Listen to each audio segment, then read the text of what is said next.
तिनका हमें पूरब बदीना तेज से रखे को सब रूपा हो तेज रखे को सब रूपा हो सब पूरी प्रगट नर भूपा हो सब पूरी प्रगट नर भूपा इनके गृह आव परिहां जाई इनके गृह आव परिहां जाई लगो तिलक सोचाई भावो लगो तिलक सोचाई लगो तिलक सोचाई लगो तिलक सोचाई अभी समय क्या हुआ है? 10। एक समस्या हो आई जब ऊपर से आकाशवाणी हुई कि तुम्हारे लिए मैं नर का वेश धर लूंगा, तो नीचे से सुरमुनि गंधर्व जितने भी थे उन्होंने कहा महाराज अगर आप नर का वेश धर लेंगे तो दूसरी समस्या आ जाएगी। क्या? बोले यहाँ संसार भर में सब नर का वेश धरे घूम रहे हैं, अब आप भी नर का वेश धरे होंगे तो नर का वेश धरने वालों में हम ये कैसे पहचानेंगे कि ये आकाशवाणी करने वाला कोई विशेष नर वेशा वाला है? ये कैसे पहचाने? एक बात ध्यान से समझिए, संसार में जितने नर हैं क्या आप मानते हैं क्या कि वो असली नर है? सब नर का वेश धरे हैं, हजारों लाखों में कोई एक आध असली नर होते हैं, नहीं बाकी सब वेश धरे। क्या है वो? नर नहीं है। अस प्रभु छाणी, अस प्रभु छाणी भजन जे आना हो असि प्रभु छाड़ी बनी रे आना नर पासु बिनु पूछ सारा नर पशु बिन पूछ सारा नर पासु बिनु पूछ सारा होते नर पशु बिन पूछ बिना कहते हैं सृष्टि में पशु दो प्रकार के बनाए गए। एक को दूर से देखते ही पता चल जाता है कि बैल खड़ा है। क्यों? उसके सिर के ऊपर दो सींग होते हैं और पीछे पूंछ लटक रही होती है। लेकिन एक दूसरा पशु इतनी सफाई से बनाया गया है कि उसके सींग और पूंछ गायब है। कौन है? अस प्रभु छाणी भजन जियाना ते नर पशु। वो नर भी पशु हैं जो राम को छोड़कर संसार के किसी दूसरे के नीचे झुका। ते नर पशु बिनु पूछ विषाद। एक कमी और हो गई, राम जी के अलावा दूसरे को नीचे झुकने वाला अगर पशु बन गया तो उसमें एक कमी और हो गई।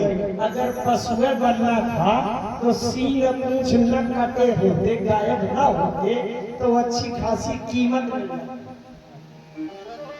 अच्छा, सींग पूंछ वाली अच्छी खासी भैंस हो जो 7 लीटर एक टाइम में दूध देती हो तो 1.25 लाख की कीमती होती है कम से कम। 1 लाख से तो ऊपर है। और हम लोग राम के भजन के बिना पशु भी बन गए और सींग पूंछ भी गायब है और 2 पैसा की कीमत नहीं है। बताओ कोई बेचना चाहे? एक और जैसे वही भैंस जो 7 लीटर दूध देती है, 80 पूंछ लगे हैं तो उसकी कीमत 1 लाख से कम नहीं होगी। और शायद उसके सींग पूंछ काट दिए जाएं तो दूध उतने दे, लेकिन वो 50-60 हजार से ज्यादा कीमत नहीं रह जाएगी। लोग कहेंगे अरे पूंछ कट गई है, सींग बेकार हो गए। मैं तो भगवान से प्रार्थना किया करता हूँ कि अगर राम जी के भजन के बिना नर शरीर में पशु बनने की नौबत आ रही हो तो इससे अच्छा है राम जी मुझे भैंस बना देना 7 लीटर दूध देने वाली, और खूब सींग पूंछ लगा देना तो कम से कम उसकी देख रेख और बढ़िया कीमत। रामचंद्र के भजन में जो चाह पद निर्वाण, ज्ञानवंत आपी सो नर पासो बिनु पूंछ विशाल। अच्छा, तो नीचे से देवताओं ने पूछा, बोले महाराज यहाँ नर के वेश में तमाम पशु भी घूम रहे हैं, इस कसौटी में कसकर देखो कितने नर हैं। चाहे आपका ब्रह्मावली हो तो चाहे सीतापुर हो, आप मानते हैं क्या कि पूरे 100% लोग राम को भजते हैं, ये राम के आश्रित हैं। प्रभु छाड़ी भजहि जी ते नर पशु बिनु पूंछ विशाल। प्रभु छाड़ी भजहि जी ते नर पशु बिनु पूंछ विशाल। ते नर पशु बिनु पूंछ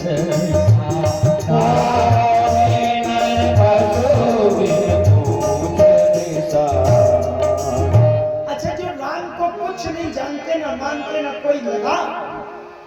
नर का रूप जरूर बना है पर नर है क्या असली? वो पशु है। और आकाशवाणी से कह रहे हैं कि मैं नर का वेश धर के आ जाऊंगा। तो नीचे से उस समूह ने पूछा कि नर का वेश धरे तो तमाम हर गांव में बैठे हैं लोग और आप भी नर का वेश धर करके आ जाएंगे, क्या पहचान होगी कि आकाशवाणी करने वाले आप ही? तो उन्होंने पहचान बता दी।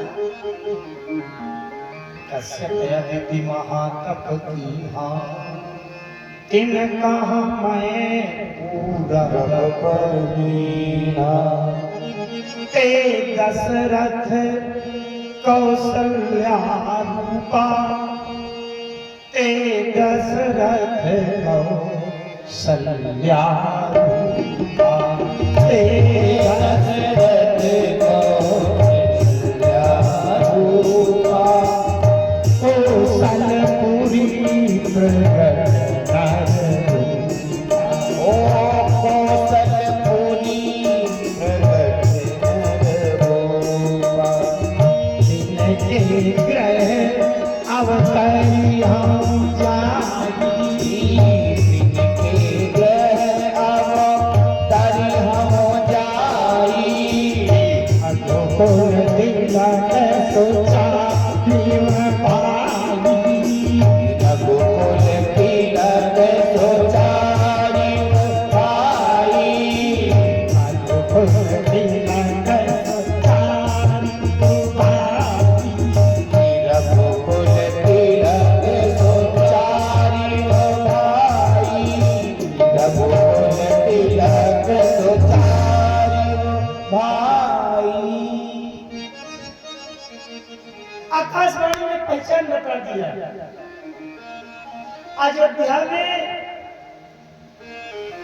ते दशरथ कौशल्या रूपा, जो दशरथ कौशल्या के रूप में राजा रानी हो, जब होंगे तो उनके घर में 4 भाई के रूप में मैं प्रकट हो जाऊंगा। तो संसार में भटकने की जरूरत नहीं है। और जगह में ढूंढना, दशरथ कौशल्या जब अयोध्या के राजा रानी हो, उनके 4 पुत्र हो, वही समझ लेना भैया। नीचे से ऋषि मुनि साधु संत के समूह ने फिर एक प्रश्न किया, हे भगवान, एक भ्रम फिर पैदा हो गया क्या? अब जब आप 4 भाई वहां अवतार लेंगे तो 4 भाई में चारों दावा ठोकेंगे, आकाशवाणी करने वाला असली मैं हूं, वो कहेगा मैं हूं, वो कहेगा मैं हूं।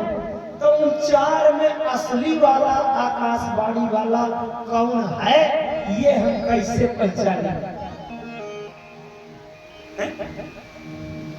ऊपर से पहचान बता दिया। नारद बचन सत्य सब करियो,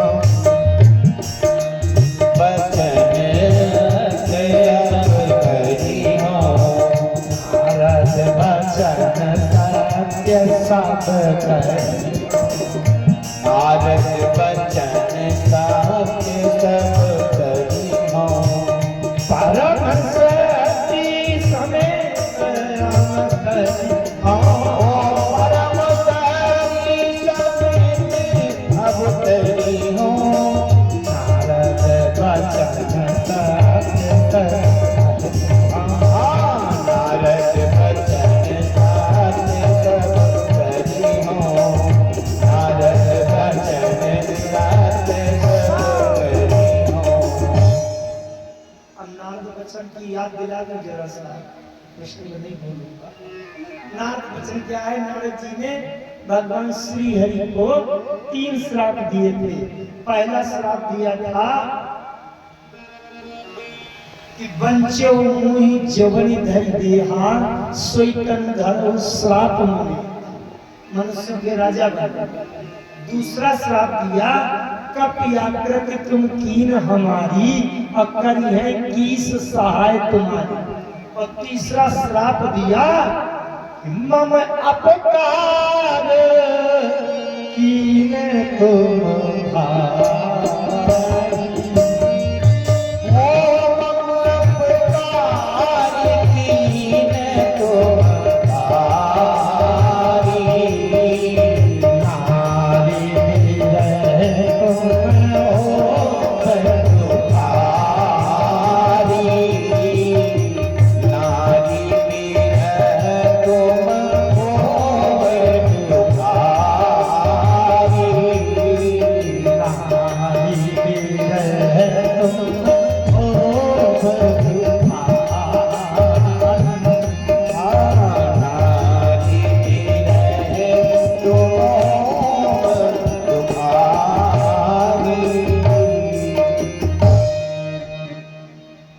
आकाशवाणी में कह दिया कि 4 भाई जो अयोध्या के दशरथ कौशल्या के घर में 4 भाई जो होंगे, उनमें जो अपने पत्नी के वियोग में दुखी होकर रोते भटके, समझ लेना वही वाला मैं असली आकाशवाणी करने वाला हूँ।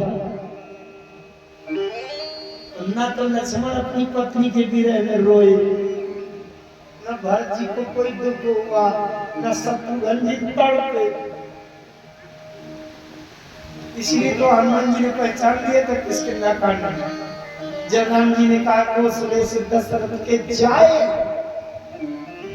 और हनुमान जी ने कहा, आकाशवाणी से कहा था दशरथ कौशल्या के घर जाओगे तो जाए हो गया। और जब राम जी ने कहा कि यहाँ हरि निश्चर बरते,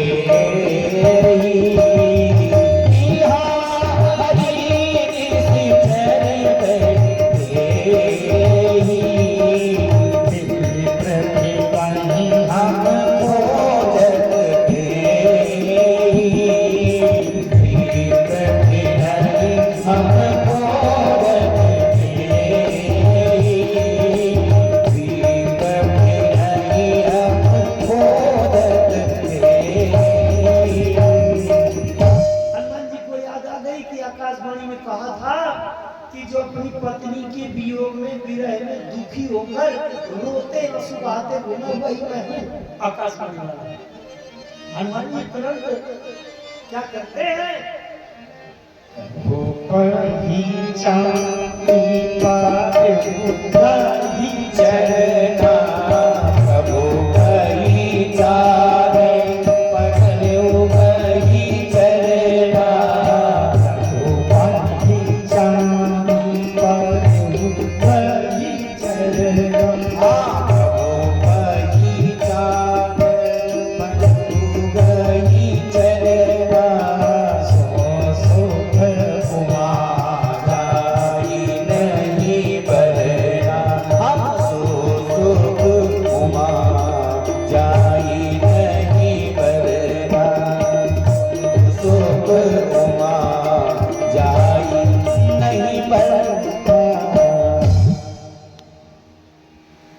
ये लक्षण बता दिया। अब आगे चल करके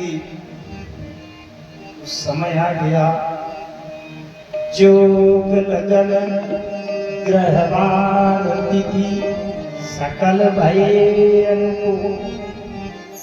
जो लोग पंचांग से मुहूर्त शोधन करते हैं जानते हैं वो समझेंगे इस बात को।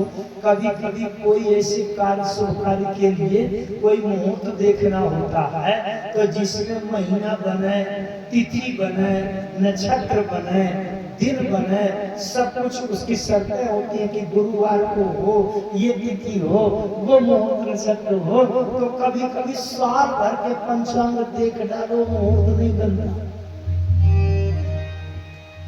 बहुत बड़ी बात है कि पूरा पंचांग रखते हैं क्या? पंचांग का अर्थ होता है समय को बताने वाले 5 अंग। जोग लगन ग्रहवार तिथि, 5 चीजें हो गई कि नहीं? जोग लगन ग्रह वार और तिथि, ये सकल भय। एक बात बताऊंगा, राम जी का अवतार जन्म प्राकट्य 2 बार हुआ। राम जी का अवतार 2 बार हुआ है। जैसे जो ज्योतिष शास्त्र के पंचांग के जानकार हैं वो समझेंगे कि अगर एक बार ग्रहों का योग जो बन गया हो और ग्रहों के योग के कारण अगर कोई विशेष घटना हो रही है तो दोबारा जब कभी वही ग्रहों का योग फिर से हो जाए तो दोबारा फिर से वही घटना हो जाएगी, होना चाहिए। एक बार त्रेता में जो ग्रहों का योग पड़ा वही ग्रहों का योग दोबारा कलयुग में। तो जब त्रेता में ग्रहों का योग पड़ा तो राम जी प्रकट हुए और वही योग अगर कलयुग में पड़ा तो राम जी को फिर प्रकट होना चाहिए। तो राम जी फिर से प्रकट हुए कलयुग में। राम जी 2 बार प्रकट हुए, 2 बार अवतार हुआ है। एक बार राम जी का अवतार त्रेता में हुआ और दूसरी बार राम जी का अवतार प्राकट्य कलयुग में। थोड़ा सा स्पष्ट एक तो पूरा पंचांग कभी अनुकूल नहीं होता, केवल परमात्मा की अनुकूल होता है। जब भगवान कृष्ण का प्राकट्य हुआ था उस समय पंचांग अधिकार ये राम जी कौन सा योग? नवमी तिथि मधमास पुनीता सुकन पाछया बीजित हरि प्रीता। नवमी तिथि मधमास पुनीता शुक्ल पाछया बीजित हरि प्रीता। मध्य दिवासयति शीत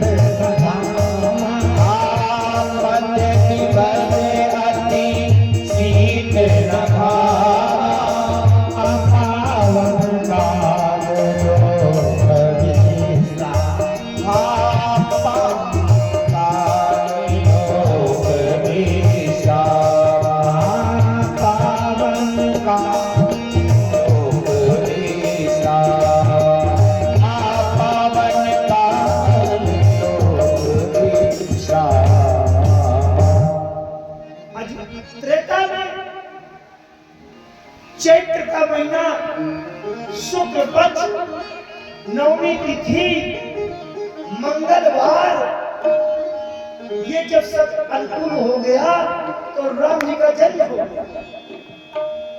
कहाँ? अयोध्या में। महाराज दशरथ के महलों के भीतर गर्भगृह में, प्रसूति का गृह में, कौशल्या जी की गर्भगृह में भगवान त्रेता में एक बार राम जी का अवतार। दोबारा इस कलयुग में वही योग पड़ा। नवमी भौम वार मधुमासा, नवमी भौम वार मधुमासा, नवमी भौम वार मधुमासा, नवमी भौम वार मधुमासा, अवधपुरी चरित प्रकाशा, अवधपुरी चरित प्रकाशा, अवधपुरी चरित प्रकाशा, अवधपुरी चरित प्रकाशा। कलयुग में भी चैत्र का महीना नवमी तिथि शुक्ल पक्ष और मंगलवार का जब योग पड़ा तो फिर से राम जी प्रकट हो गए। अच्छा, राम जी कोई एक रूप की है क्या? जब जरूरत होती है तो राम जी 12 रूप में प्रकट होते हैं। जब आवश्यकता होती है तो राम जी वामन बन जाते हैं। जब आवश्यकता होती है तो राम जी नरसिंह बन जाते हैं। जब आवश्यकता होती है तो राम जी राजा महाराजा के यहाँ महाराज दशरथ के महलों के गर्भगृह में एक बालक के रूप में हो जाते हैं। इस कलयुग में बालक रूप में आवश्यकता नहीं थी। इस कलयुग में ये ग्रंथ रूप में आवश्यकता थी। रामचरितमानस के रूप में आवश्यकता थी। चैत्र के महीने के शुक्ल पक्ष की नवमी तिथि और मंगलवार को उसी अयोध्या में अवधपुरी यह चरित्र प्रकाशा, रामचरितमानस का प्रकाशन हुआ। ये रामचरितमानस कोई ग्रंथ नहीं है, ये साक्षात स्वयं राम जी हैं जो हमारे सामने हैं। अगर ये रामचरितमानस न होता तो उन त्रेता वाले राम को कोई न जानता। अगर राम तक पहुंच पा रहे हैं तो रामचरितमानस के माध्यम से। मैं अपने मंगलाचरण के बाद जब जयकारा लगाता हूँ, अगर आपने किसी ने ध्यान दिया तो रामचरितमानस भगवान की जय अवश्य, राम नाम भगवान की जय और रामचरितमानस भगवान की जय। मैं इनको पुस्तक नहीं मानता, ये मेरे राम जी हैं साक्षात। तो राम जी का अवतार 2 बार हुआ। एक बार त्रेता में बालक और दोबारा कलयुग में रामचरितमानस ग्रंथ के रूप में स्वयं राम जी प्रकट।